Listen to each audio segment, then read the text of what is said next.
Assalamualaikum warahmatullahi wabarakatuh. Selamat pagi teman-teman. Pagi ini kita akan membahas tentang dahsyatnya duha. Nah, mungkin sebagian teman-teman akan mengatakan, "Aduh Mas Ipo, jangan bahas-bahas tentang ibadah di sini. Kita bahasnya rezeki aja." Saya jawab, justru duha itu adalah rezeki. Ya, justru duha itu adalah rezeki. Seperti yang saya bahas di buku saya, ada salah satu tokoh yang saya angkat di sini, namanya Azim Premji gitu ya. Dia adalah salah satu orang terkaya di India. Ternyata salah satu rahasia sukses dia adalah duha, ya, sholat duha. Dia mengatakan, jadi sesiapa yang berduha, maka dialah orang yang paling dekat dengan kemenangan. Jadi dia kutip dari sebuah hadis, kemudian dia ubah sedikit kata-katanya, dia jadikan kalimat motivasi, yaitu siapa yang berduha, maka dialah orang yang paling dekat dengan kemenangan. Ini luar biasa. Di Indonesia kita melihat seperti Pak Sandiaga Uno, ya. Dia adalah orang terkaya, masuk dalam 40 orang terkaya di Indonesia. Ternyata dia juga merutinkan duha sejak dulu. Rutin loh, bukan sesekali. Dan kita lihat lagi di Indonesia, ada lagi contoh-contoh yang lain ya. Seperti pemilik Semerbak Coffee, namanya Pak Iwan Agustian. Itu ratusan cabang di Indonesia. Ternyata pendirinya 2 orang ya, rutin duha. Ada juga trainer yang sangat terkenal, namanya Pak Zamil Azaini. Itu juga rutin duha. Ada lagi seorang pakar keuangan, namanya Pak Ahmad Ghazali, rutin juga berduha. Ada lagi motivator yang lain di bidang entrepreneurship, di bidang wirausaha, namanya Mas Jaya Setiabudi. Ternyata dia juga rutin berduha. Ya, nah ternyata duha itu memudahkan urusan-urusan kita. Waduh Mas Ipo, nggak ada waktunya nih, kita buru-buru nih. Kita di kota besar nih, ya pagi-pagi jam 8 udah ngantor. Saya bilang, justru kita buru-buru, kita duha. Nanti nggak buru-buru lagi. Jadi duha itu akan melapangkan waktu kita. Ya, saya ulang sekali lagi, duha itu akan melapangkan waktu kita, bukan membuang waktu. Jadi saran saya bagi teman-teman yang rush tiap hari, buru-buru tiap hari, coba pegang duhanya. Ini akan melapangkan waktu kita, akan mencukupkan rezeki kita. Saya teringat dulu ya, ketika saya pengen jodoh lah, ya, wah menarik nih ya. Jadi ketika saya pengen jodoh waktu itu, saya pengen jodoh saya, calon istri saya, orang yang merutinkan duha. Nah, jadi saya mikirnya dibalik aja. Kalau saya pengen jodoh saya seperti itu, apakah saya seperti itu? Ternyata saya kadang duha, kadang tidak. Nah, akhirnya saya mulai merutinkan. Saya mulai merutinkan dan saya mulai meningkatkan waktu itu. Ini subhanallah, hanya berapa bulan setelah itu, saya ketemu tuh dengan dia. Ketemu dengan dia. Jadi, ketemu kita beneran. Saya duha, dia juga duha, ketemu. Walaupun kita sebelumnya tidak pernah bertemu. Dan nggak pakai lama, setelah itu kita langsung menikah waktu itu. Jadi duha ini benar-benar rezeki, bukan semata-mata materi, bahkan juga bisa waktu, bisa jadi juga kemudahan urusan, bisa juga jodoh, kayak kasus saya tadi gitu. Nah, makanya kita akhirnya di bisnis saya ya, di TK Khalifah, saya mengajak guru-guru dan siswa-siswa di sana, TK loh, anak-anak TK loh, untuk merutinkan duha. Jadi sebelum mulai aktivitas gitu ya, mereka wudhu dulu, kemudian duha. Ini luar biasa. Begitu dia wudhu, ternyata anak-anak itu tenang.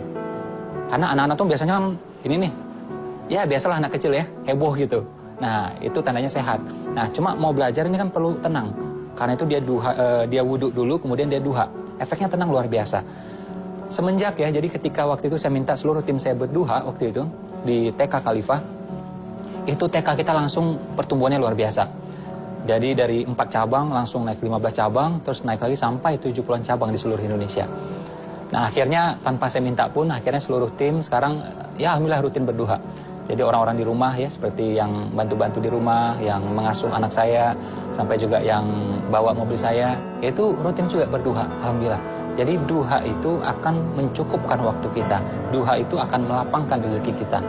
Pernah juga saya kejadian ketika ketemu masalah-masalah yang berat gitu ya. Jadi udah tahu nih, siang bakal ketemu masalah yang berat. Ya udah, kita beli dulu, tanda petik gitu ya. Kita beli dulu tuh masalah dengan duha. Kita duha paginya, kita berdoa, dan mudah-mudahan akan dilancarkan, dimudahkan. Dan beneran itu terjadi.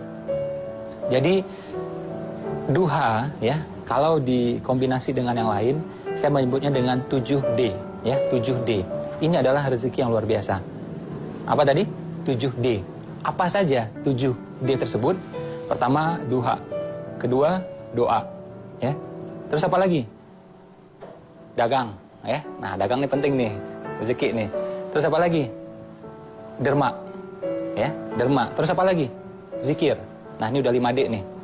Duha, doa, dagang, derma, zikir. Ya, 2D lagi apa? Nah, kalau 5D ini sudah kita pegang semuanya, sama dengan duit tambah dahsyat. D ke-6 dan D yang ke-7, duit tambah dahsyat. Bukan kita beribadah untuk duit, bukan, ya. Cuma ini adalah efek sampingnya, ya, seperti fadilah gitu loh. Jadi efek sampingnya. Jadi dimudahkan duitnya dan mudah-mudahan dahsyat juga. Jadi kalau kita melihat ya dalam bertanding, jadi bukan kita langsung buru-buru ke lapangan bertanding, tidak. Bukan langsung jeret gitu, enggak. Apa yang harus kita lakukan pertama? Kita diam-diam dulu, tenang-tenang dulu, sejenak, sebentar. Ya, kita mengatur strategi. Setelah itu baru kita pergi bertanding. Duha kurang lebih seperti itu. Jadi sebelum kita pergi bertanding, sebelum kita pergi menjemput rezeki kita, nah kita tenang-tenang dulu. Ini justru akan memudahkan kita bertanding di sana nanti. Ya, duha adalah rezeki. Oke? Kita udah lihat tadi contohnya ya, di India ada Azim Premji, salah satu orang terkaya di India. Di Indonesia ada Pak Sandiaga Uno, itu juga teman-teman motivator yang lainnya, pengusaha-pengusaha yang lainnya. Dan mereka telah membuktikan bagaimana duha itu melapangkan waktu, bukan membuang waktu. Ya, bukan mengurangi rezeki, justru akan melapangkan rezeki. Jadi saran saya teman-teman rutinkan. Kalau belum bisa banyak, dikit dulu, mungkin dua rakaat dulu. Jadi gini loh, duhanya mungkin 2 rakaat, tapi keyakinannya mesti 100%. Jangan sampai ya, kita duha sampai 8 rakaat, ya bagus gitu. Tapi jangan sampai 8 rakaat, tapi keyakinannya 0. Jadi duha ini kurang bekerja dia. Ya, kurang bekerja dia. Nah, jadi pastikan keyakinan 100% semuanya. Doa, usaha, ikhtiar, amal, action, termasuk juga duha, harus dengan keyakinan 100%. Oke? Itu saja untuk pagi hari ini. Assalamualaikum warahmatullahi wabarakatuh. Selamat pagi teman-teman. Semoga berkah berlimpah.